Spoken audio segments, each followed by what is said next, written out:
साथियों नमस्कार, मैं वीरेंद्र सिंह रावत। मेरे यूट्यूब चैनल @जरूरी सवाल पर आप सबका स्वागत है। आज मैं आप सबके सामने अपनी एक कविता प्रस्तुत कर रहा हूँ। इस कविता का शीर्षक है ज्ञान दीप बुझाने की परंपरा। इस कविता का संदर्भ क्या है, यह पाठक अपने अपने हिसाब से खुद ही तय कर लें। तो चलिए सुनते हैं कविता ज्ञान दीप बुझाने की परंपरा। देख रहे हो, श्रोताओं में से एक ने फुसफुसा कर कहा, क्या धज है वक्ता की। सजे हुए अंग वस्त्र गणवेश से लगते हैं, फूले हुए गाल सबूत हैं लूट के या अभिमान के।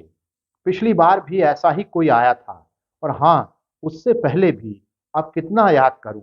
हाँ, मुझे भी याद है, एक कठोर सजा होती है इन्हें सुनना, दूसरे ने कहा। इस बीच गणवेशधारी दीप जलाने में तल्लीन, बेहद सभ्यता के साथ मोमबत्ती की लौ से दीपक की लौ जलाते उसके हाथ कितने शोभामय लग रहे हैं। सीट पर बैठकर वो याद करता है पुरखों को और सोचता है ज्ञान दीप बुझाने में उसका योगदान बेमिसाल होना चाहिए। वो याद करता है उसके पुरखों ने चारवाक का दीपक बुझाया था बुद्ध दीप, उजाड़ी थी प्रयोगशाला आर्यभट्ट की, और बदल दिया था उसका नाम आर्यभट्ट से आर्यभट्ट में, जैसे बुद्ध का विष्णु में। इस प्रकार इंसान को अवतार और अवतार को इंसान बताते कैसे उसके पुरखों ने विज्ञान का बीज तक नहीं पनपने दिया भारत की भूमि पर। ये सोचते सोचते वक्ता की नसों में रक्त का संचार तेज हो गया और उसकी सोच में झूठ और पाखंड का अंधेरा गहरा गया। माइक हाथ में आते ही उसने बताई लड़कियों को उनकी असली जगह, जो बताई है मनु ने।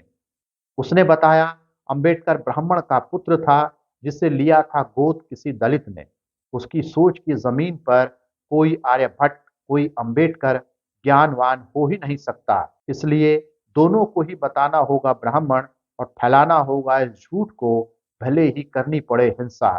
झूठ और शोषण की परंपराओं का महिमा मंडन करते हुए उसने विदेशी धरती पर खड़े होकर दूसरे विदेशियों को विदेशी बताया और उन विदेशियों के खिलाफ युद्ध करते रहने का किया आह्वान विदेशी धरती से।